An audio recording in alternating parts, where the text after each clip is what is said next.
આજે તો ગયા ભાવનગર સરટી હોસ્પિટલ અને આપી દીધા ખોબો ભરીને ટિકિટ.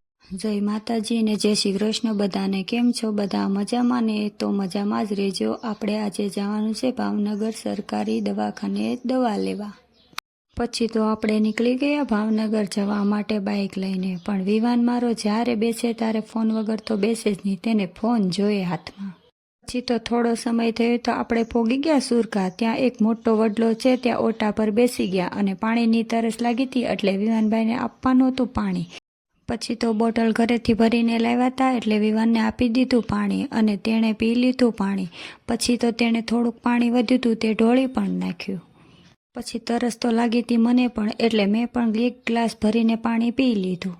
પછી તો વિવાનભાઈને લાગી હતી ભૂખ એટલે થેલીમાં એક રાખેલું હતું પડીકું, તે આપી દીધું તેને. અને વિવાનભાઈ તો ખાવા માંડ્યા અને તેના પપ્પાને કીધું કે આને સનસ્ક્રીન લગાડી દો, કેમ કે તડકો વધી ગયો છે એટલે.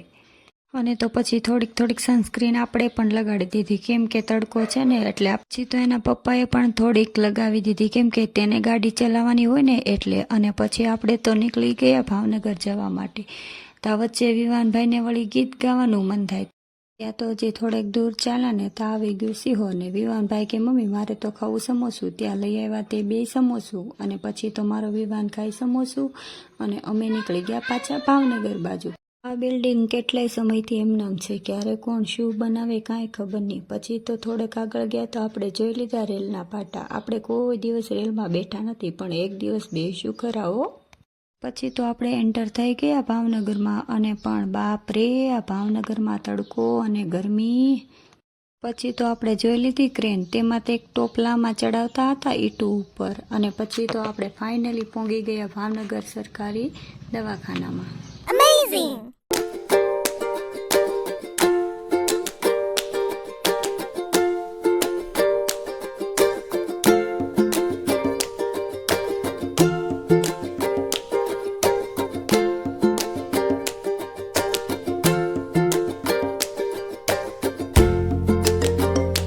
પછી તો આપણે ત્યાં જઈને જોયું તો બંધ હતું, કેમ કે જ્યાં પહેલાં દવાખાનું ચાલુ હતું તે બંધ થઈ ગયું અને જ્યાં નવી બિલ્ડિંગ બનાવી છે ત્યાં જવાનું હતું. પછી તો આપણે ચાલવા માંડ્યા તે બાજુ, હાથમાં કેસ અને તે બિલ્ડિંગ ક્યાં છે તે તો મેં જોઈ હતી નહીં. પછી ફાઇનલી આવી ગયા આપણે તે બિલ્ડિંગ પાસે. પણ પછી જવાનું છે આપણે દવા લેવા. બિલ્ડિંગ તો 10 માળની છે. અને પછી તો આપણને આપી દીધા એક ખોબો ભરીને ટીકડા. અને પછી લાગી ગઈ હતી આપણને ભૂખ, તે આપણે આવી ગયા દિલબહારમાં શાકપુરી ખાવા માટે. દાળમાં આવી ગઈ આપણી લીલી ચટણી નાખેલી દાળ અને થોડો સમય થયો ત્યાં પૂરી પણ આવી ગઈ. પૂરી હતી એકદમ ફૂલેલી અને મસ્ત મજાની પોચી.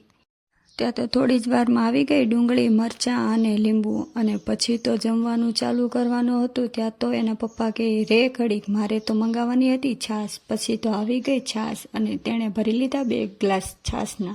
વિવાનને ખાવાની હતી ફ્રેન્ચ ફ્રાય અને આવી ગઈ ફ્રેન્ચ ફ્રાય ને મારા વિવાને તો ચાલુ પણ કરી દીધું ફ્રેન્ચ ફ્રાય ખાવાનું. અને પછી જમીને નીકળી ગયા આપણે પાછા ઘર તરફ. ત્યાં થોડોક સમય થયો ને એના પપ્પા કે મારે તો લેવાની છે મીઠાઈ, એટલે મારે તો મીઠાઈ વિના ચાલશે જ નહીં. મીઠાઈનું નામ પડ્યું એટલે વિવાનભાઈ તો કરવા માંડ્યા ડિસ્કો. અને પછી તો આપણે આવી ગયા મીઠાઈ લેવા દવે મીઠાઈમાં. જ્યારે અમે ભાવનગર જઈને ત્યારે અમે બધી મીઠાઈ દવેમાંથી જ લઈ. ત્યાં એના પપ્પા કે મારે તો આજે લેવાનો છે મોહનથાળ. તમે ક્યારેક ભાવનગર આવો ને તો દવેમાંથી મીઠાઈ લઈને જોજો, એમાં ખાસ કરીને મોહનથાળ. પછી તો 200 નો 500 ગ્રામ હતો. પછી તેના પપ્પા થોડોક મોહનથાળ લઈને આવ્યા મને ચખાડવા. પછી તો મોહનથાળ ચાખ્યું ને તો 1 નંબર હતો. અને પછી આપણે તો લઈ લીધો 500 ગ્રામ મોહનથાળ અને નીકળી ગયા.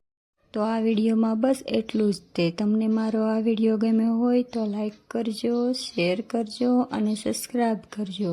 અને મળશું આવા બીજા વિડીયોમાં. બાય બાય અને જય માતાજી.